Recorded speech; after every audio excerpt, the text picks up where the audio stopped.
There is me, age 26, height 5'9", weight. যে স্বপ্নগুলো একসময় আনন্দ আর আশা জাগিয়েছিল কারিনার মনে, তা এখন রয়ে গেল অপূর্ণ স্মৃতি হয়ে। সে স্বপ্নগুলো আর কোনোদিন পূরণ হবে না তার। প্রাণবন্ত ও হাস্যোজ্জ্বল এই কন্টেন্ট ক্রিয়েটর পর্দার সামনে যেমন ছিলেন চঞ্চল, ব্যক্তি জীবনেও ছিলেন ঠিক তেমনই প্রাণখোলা একজন মানুষ।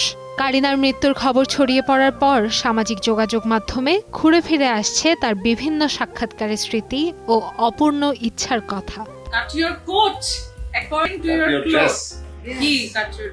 গেল বছর এক সাক্ষাৎকারে অভিনয় নিয়ে নিজের স্বপ্নের কথা জানিয়েছিলেন কারিনা। তিনি বলেছিলেন, একটি কাজ করলেই নিজেকে অভিনেত্রী বলা যায় না, এ ধরনের আরো ভালো কাজ করতে চাই। এর আগে ইন্টার্নশিপ সিরিজের প্রথম সিজনে অভিনয়ের মাধ্যমে দর্শকদের নজর কাড়েন তিনি।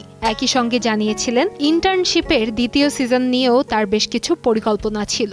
আরে এটা কি, কখন আমি ঘুমাইছি? এত না ঘুমাই কি এরকম হয়? না ঘুমাই, এটা বেবি ফ্যাট। কন্টেন্ট ক্রিয়েটর হিসেবে যাত্রার গল্প বলতে গিয়ে কারিনা জানান, শুরুতে তার কোনো পরিকল্পনা ছিল না, হঠাৎ করেই ভিডিও বানানো শুরু করেছিলেন তিনি। তবে প্রথম দুটি ভিডিও দর্শকদের ভালোবাসা পাওয়ার পর নিয়মিত কন্টেন্ট তৈরি করতেন কারিনা। এক রাতে না 2 রাতে 10,000 ভিউ হয়ে গিয়েছে। সো তখন আমি ওয়াজ লাইক যে না, দিস ক্যান বি সামথিং, আমি একটু কনসিস্টেন্ট হই। একই সাক্ষাৎকারে ব্যক্তিগত জীবন নিয়েও খোলামেলা কথা বলেছিলেন কারিনা। নিজের বিয়ের পরিকল্পনা নিয়ে তিনি বলেছিলেন, আমার একটাই প্ল্যান, কক্সবাজারে বিয়ে করব। থাইল্যান্ড বা মালয়েশিয়া নয়, আমি কক্সবাজারেই বিয়ে করতে চাই।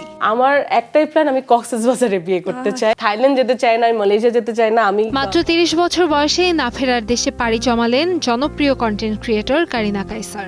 লিভারজনিত জটিলতায় ভারতের চেন্নাইয়ের ভেলোরে অবস্থিত খ্রিস্টান মেডিকেল কলেজ হাসপাতালে চিকিৎসাধীন অবস্থায় 15ই মে শেষ নিঃশ্বাস ত্যাগ করেন তিনি। তার আকস্মিক মৃত্যুতে শোকের ছায়া নেমে এসেছে ভক্ত ও সহকর্মীদের মাঝে। কান্তাময়ী স্নেহা, সময় সংবাদ, ঢাকা।